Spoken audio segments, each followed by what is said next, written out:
Tonight on Duck TV News, find out what less funding means for Safe Ride. Then a look into how important getting a flu shot is for your health. And Eugene was ranked in the top 10 gayest cities in the nation. Find out where it falls next on Duck TV News. Thanks for tuning in to Duck TV News. I'm Adam Holmes. And I'm Lauren McLean. The student program Safe Ride is working on increasing its budget this year. Reporter Stephanie Essen has the story. As one of the University of Oregon's most popular service programs, Safe Ride is a sexual assault prevention shuttle. Due to an increased popularity, they went over their budget by $6,000 last year. Last year, Safe Ride received an average of 60 calls per night, but had to turn away 40% due to the lack of funding. Safe Ride is expecting the turnaway rate to reach more than half by the end of this year. The only reason I was able to move off campus and also maintain my job working at night at the call center is because of Safe Ride's services, and I can safely say that I wouldn't have been able to do both those things, to move off campus or keep my job, if Safe Ride didn't exist. Last Thursday at the budget meeting, the PFC proposed a 41% increase, nearing the 60% requested. Although this number is subject to change, the PFC has stated that they have 140 other programs to fund and has to take them into consideration also. We're looking at this in new eyes compared to how we've looked at other proposals, and I hope you guys know that I think this is such an important thing to fund. But those with Safe Ride are still in appreciation of the proposed increase. I love that PFC is noticing and recognizing how important this service is and how much we need more dispatchers on campus. But this process is far from over, as Safe Ride hopes to take up the rest of their expenses with the ASUO Senate. For Duck TV News, I'm Stephanie Essen. Thanks, Stephanie. If you find yourself needing a ride home, call 346-RIDE. The Eugene Airport has seen record numbers in passengers this past year, meaning more are choosing to stay local and fly from Eugene rather than make the drive up to Portland. According to the Eugene Airport, as of January 15th, over 800,000 total revenue passengers traveled through the Eugene Airport in 2012, a 3.74% increase from 2011. One of its most popular airlines is Allegiant Air. Deputy Airport Director Catherine Stevens says Allegiant Air came into the Eugene market in 2007 and has added one new route a year and now has 6 routes. It flies to Vegas, Phoenix, Oakland, Los Angeles, Palm Springs, and Honolulu.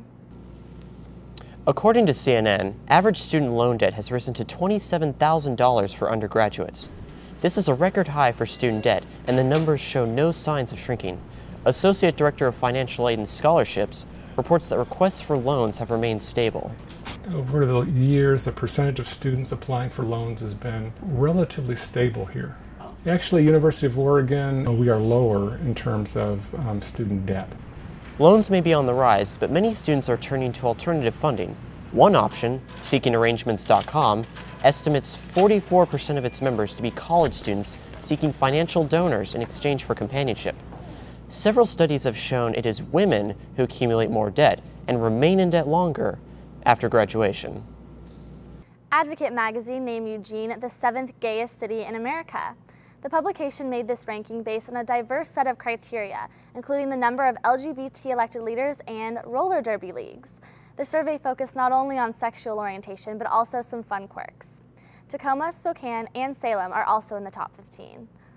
The education system is not the only area suffering major budget cuts this year.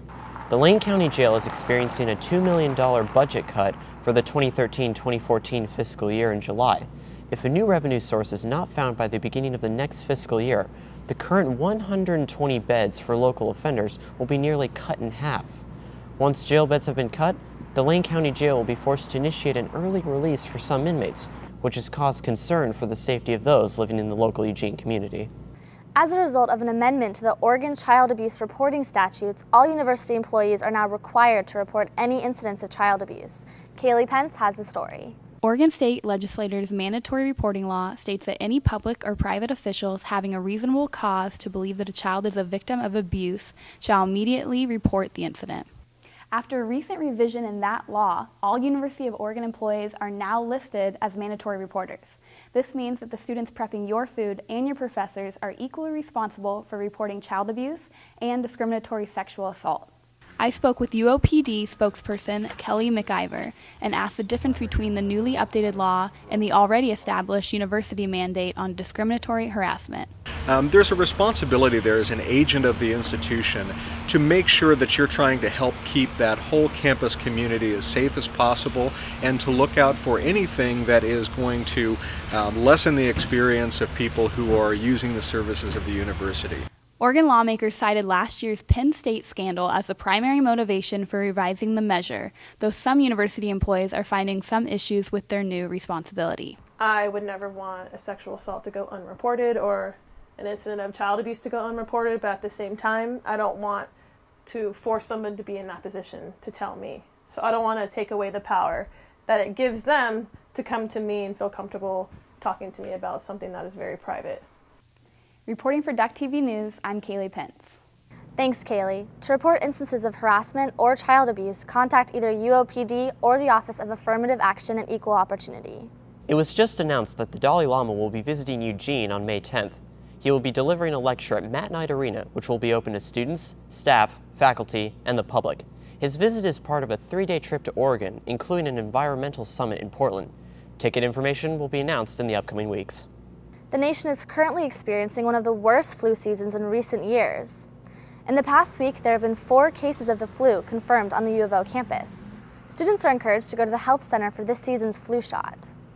I get the flu shot every year, and even though it makes me sick for a couple days, I think it's worth getting sick for 2 days rather than getting the flu for 2 weeks. Lead nurse Dylan Blanks gives some sound advice regarding the vaccine. Ever going to give you 100% immunity, but 60% is better than 0%. The health center suggests a few simple steps to stay healthy and keep the flu at bay. First, remember to use the duck lane while coughing.